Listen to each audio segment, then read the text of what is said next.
Los llamados conservadores del siglo XIX son un grupo que, con el paso del tiempo, se convirtió en objeto de críticas, lo que no era para menos, debido a que entre sus filas marcharon algunos políticos deshonestos, miembros de la Iglesia que solo pensaban en el beneficio propio y varios militares con tendencias golpistas y famosos por su poca tolerancia. De lo que se habla poco es que, entre sus filas, también se contó con un hombre que, más allá de sus tendencias políticas, destacaba por su gran conocimiento e inteligencia. Lamentablemente, desde la perspectiva de muchos, siempre estuvo del lado equivocado de la historia, de modo que, en esta ocasión, Gallo Sócrates te presenta Lucas Alamán, la gran mente del conservadurismo. Nacido en Guanajuato durante 1792, fue descendiente de marqueses y su familia se dedicaba a la minería. Desde luego, no a trabajar las minas, sino a la gestión de estas. Desde niño se interesó por el oficio de la familia y no pasó mucho para que ingresara a la escuela, siendo un estudiante bastante avanzado. Inclusive se dice que a muy corta edad ya se acercaba a la lectura de obras que incluso eran densas para los adultos. Lamentablemente, su padre partió de este mundo, de modo que Lucas logró sobreponerse a la pérdida. Lo más curioso es que sería otro evento el que lo marcaría de forma definitiva.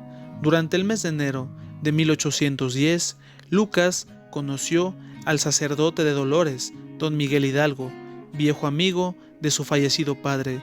Entabló algunas conversaciones con él, y el propio Hidalgo, de quien se decía era un hombre de gran cultura, se asombró al apreciar los conocimientos de aquel muchacho que ni siquiera había cumplido los 18 años. Las historias de ambos volverían a cruzarse, lamentablemente, de una forma que ninguno de los dos imaginaba. Siendo el 28 de septiembre de 1810, las tropas del cura Hidalgo tomaron Guanajuato y acabaron con quienes se encontraban en la Alhóndiga de Granaditas. La familia Alamán no sufrió ningún daño, gracias a que fue el propio Miguel Hidalgo quien intervino, sabiendo que se trataba de una familia que nunca había perjudicado a otros.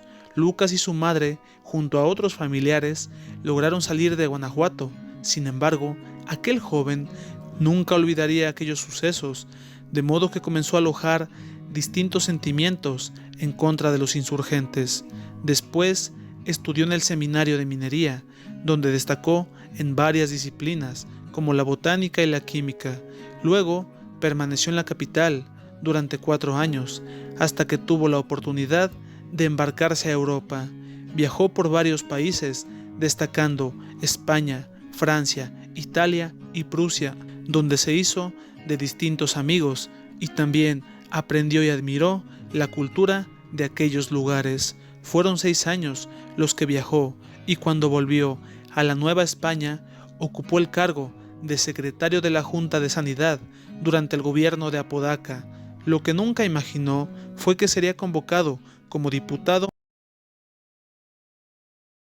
obteniendo logros como que algunas naciones, especialmente los ingleses, aceptaran la independencia de su país, logrando que la nación mexicana tuviese la posibilidad de adquirir algunos créditos de ese y otros gobiernos.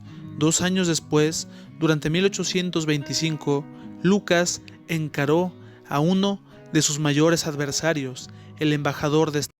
Sin embargo, Lucas jamás estuvo de acuerdo con las ideas del norteamericano en torno a la masonería, de manera que éste comenzó a sembrar todo tipo de intrigas y Alamán dejó el cargo.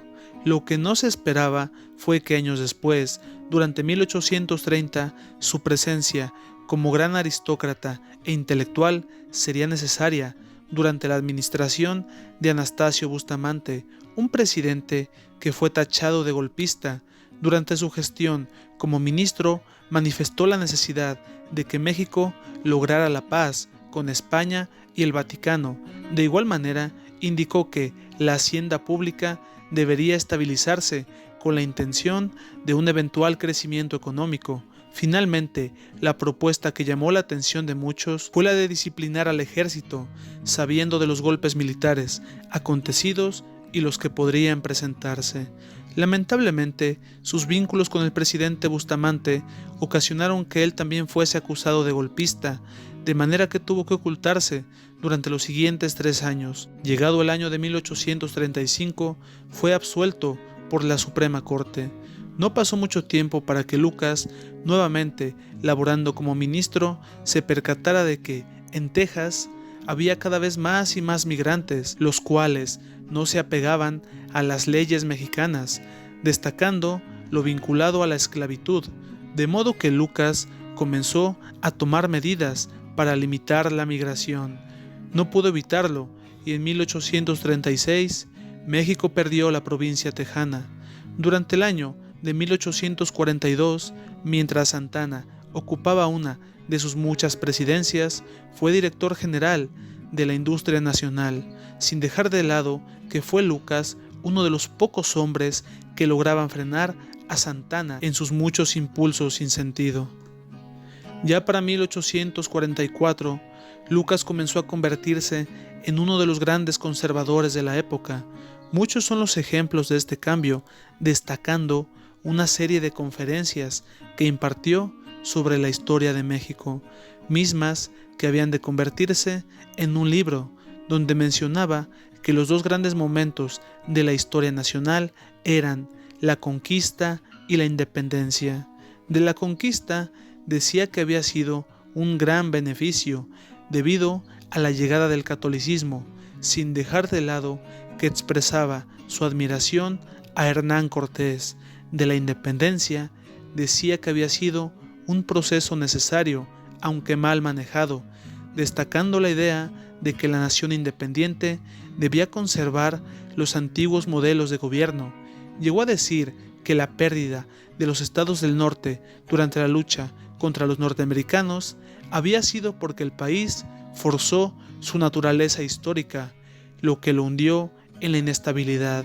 La intención de Alamán no era que México volviese a ser una colonia, sino que mantuviera las instituciones que, según él, evitaron las crisis políticas. Lo anterior fue lo mismo que Lucas le propuso a Santana antes de que volviera del exilio y ocupara la presidencia, jugando el papel del hombre fuerte convertido en dictador.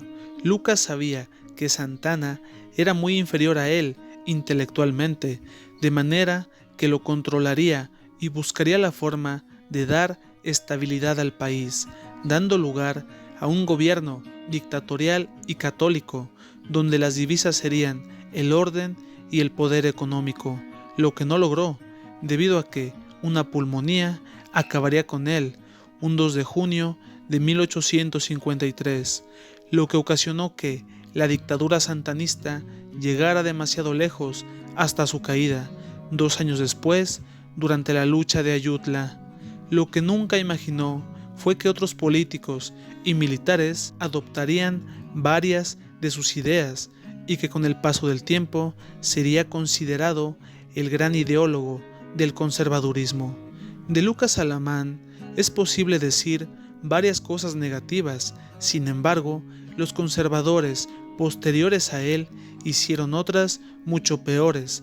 La intención de Alamán fue que México se convirtiera en un país estable. Ciertamente tenía buenas intenciones, lo cual demostró oponiéndose al intervencionismo de Estados Unidos y otros países. Le interesaba que México adoptara modelos políticos extranjeros sin sacrificar su independencia, destacando el centralismo. Gran escritor y destacado historiador de su tiempo, lamentablemente pasó a la historia como el promotor de las ideas que hundirían a México en un conflicto interno entre liberales y conservadores. De ese modo, llegamos al final de este video. Si te gustó, danos un like y suscríbete para más trabajos. Gracias.